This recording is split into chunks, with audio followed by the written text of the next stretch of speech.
Asia കപ്പിലും legend ലോക ചാമ്പ്യൻഷിപ്പിലും പാകിസ്ഥാനോട് India മത്സരിക്കുന്നതിൽ വിവാദം. ഏഷ്യ കപ്പിൽ പാകിസ്ഥാനെതിരെ മത്സരിക്കരുതെന്ന് മുൻ താരം മനോജ് തിവാരി ആവശ്യപ്പെട്ടു. ഇതിനിടെ ലെജൻഡ്സ് ക്രിക്കറ്റിലെ ഇന്ത്യ പാക് സെമിയിൽ നിന്ന് സ്പോൺസർമാർ പിന്മാറി. രുജീഷ് വി രവീന്ദ്രനുണ്ട് സ്പോർട്സ് ഡെസ്കിൽ നിന്നും കൂടുതൽ വിശദാംശങ്ങളുമായി. രുജീഷ്, നാളെ ലെജൻഡ്സ് ലോക ചാമ്പ്യൻഷിപ്പ് നടക്കേണ്ട മത്സരവും അനിശ്ചിതത്വത്തിൽ ആകുന്ന സാഹചര്യമാണോ? എന്താണ് പറയാൻ കഴിയുന്ന വിവരങ്ങൾ?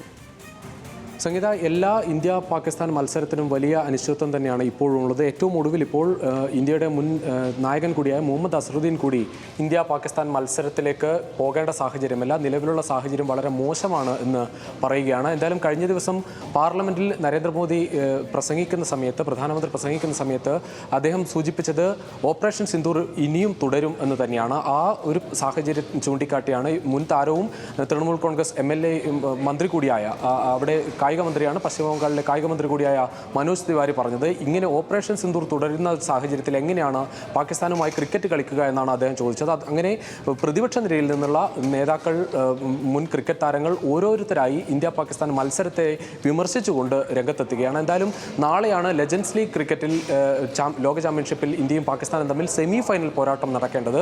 നേരത്തെ ഗ്രൂപ്പ് ഘട്ട മത്സരത്തിൽ നിന്ന് ശിഖർ ധവാന്റെ ആയിരുന്നു ആദ്യം ഈ മത്സരത്തിൽ പങ്കെടുക്കുന്നില്ല എന്ന് വ്യക്തമാക്കിയത്. പിന്നീട് പ്രധാനപ്പെട്ട താരങ്ങളെല്ലാം തന്നെ യുവരാജ് സിംഗും ഹർഭജൻ സിംഗും എല്ലാം തന്നെ ആ മത്സരത്തിൽ നിന്ന് പിന്മാറുകയാണെന്ന് അറിയിച്ചു. ഒടുവിൽ ആ മത്സരം നടക്കാതിരുന്നതിന് ശേഷം കഴിഞ്ഞ ദിവസം ഈ വെസ്റ്റ് ഇൻഡീസിനെ തോൽപ്പിച്ചാണ് ഇന്ത്യ സെമിയിലേക്ക് എത്തിയത്. സെമിയിലും ഇന്ത്യക്ക് എതിരാളികളായി ഇപ്പോൾ വരുന്നത് പാകിസ്ഥാനാണ്. ആ മത്സരം ഇനി നടക്കുമോ ഇല്ലയോ എന്ന കാര്യത്തിൽ ഇപ്പോഴും ഒരു സ്ഥിരീകരണം ഉണ്ടായിട്ടില്ല. കാരണം ആ ഗ്രൂപ്പ് ഘട്ട മത്സരവും ആദ്യ നിമിഷങ്ങളിൽ ഒക്കെ നടക്കും എന്നൊരു പ്രതീക്ഷയായിരുന്നു ഉണ്ടായിരുന്നത്. അവസാന ഘട്ടത്തിലാണ് മത്സരം നടത്തുന്നില്ല എന്ന് തീരുമാനിച്ചത്. എന്തായാലും സ്പോൺസർമാർ ഈ മത്സരത്തിൽ നിന്ന് പിന്മാറിയ ഒരു സാഹചര്യം കൂടി വരികയാണ്. അതോടൊപ്പം തന്നെ അടുത്ത ഏഷ്യ കപ്പിലേക്ക് പോകുമ്പോൾ ഏഷ്യ കപ്പിൽ ഇന്ത്യയും പാകിസ്ഥാനും ഒരേ ഗ്രൂപ്പിലാണ് മത്സരിക്കേണ്ടത്. ആ ഗ്രൂപ്പ് ഘട്ട മത്സരത്തിന് ശേഷം സൂപ്പർ ഫോറിലും ഒരു മത്സരം ഇന്ത്യയും പാകിസ്ഥാനും നടക്കാനുള്ളൊരു സാധ്യത കൂടി നിൽക്കുന്ന ഒരു ടൂർണമെൻറ്റാണ്. ആ ടൂർണമെൻറ്റിലേക്ക് കൂടി അനുമതി BCCI നൽകിയ ഒരു പശ്ചാത്തലത്തിൽ തന്നെയാണ് ഇപ്പോൾ ഈ മത്സരത്തിലേക്ക് ഇന്ത്യയും പാകിസ്ഥാനും തമ്മിലുള്ള ഒരു മത്സരത്തിലേക്ക് പോകരുത് എന്ന വിമർശനം വരുന്നത്. എന്തായാലും നാളത്തെ മത്സരവും ഇപ്പോൾ അനിശ്ചിതത്വത്തിൽ തന്നെ തുടരുകയാണ്. സഗീർ. ശരി രുജീഷ്.